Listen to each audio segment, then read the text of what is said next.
সব মানুষের জীবনে কিছু, কিছু ফেজ এমন আসে যেগুলা সে কারোর কাছে কইতে পারে না, কোনো কিছু সহ্যও করতে পারে না। আমি মেন্টালি এতটা স্ট্রেসড হয়ে রইছি, আমি ফিজিক্যালিও স্ট্রেসড হয়ে রইছি। আমি কারোর কাছে না কইতে পারতাছি, না সইতে পারতাছি।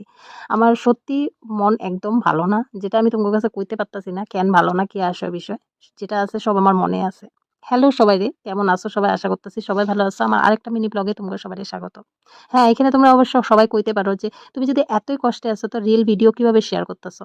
দেখো কাজ বলে একটা জিনিস আছে তো যেটার আমি কাজ হিসাবে নিছি, যেটা আমার করা দরকার সেটা তো আমার করতেই লাগবে। নয়তো আমার এই যে একটা প্ল্যাটফর্ম বানাইছি এই প্ল্যাটফর্মটা সম্পূর্ণ ডাউন হয়ে যাবেগা।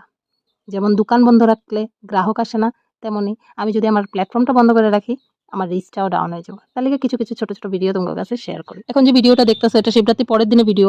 স্নান কইরা গিয়া পূজা দিতে গেলাম সকালে। গিয়া দেখি সবকিছু ওলটপালট হয়ে রয়েছে। পরিষ্কার করে পূজা দিলাম।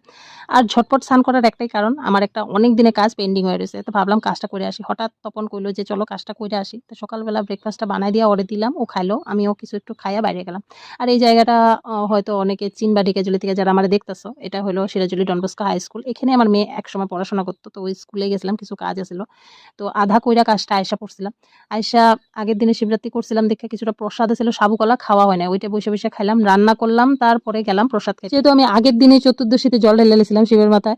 তো পরের দিনও অনেকে পূজা করছিল। তো প্রসাদ খেতে গেছিলাম বিকালে। So yeah that's it for today. দেখা হবে নেক্সট ব্লগে। টাটা।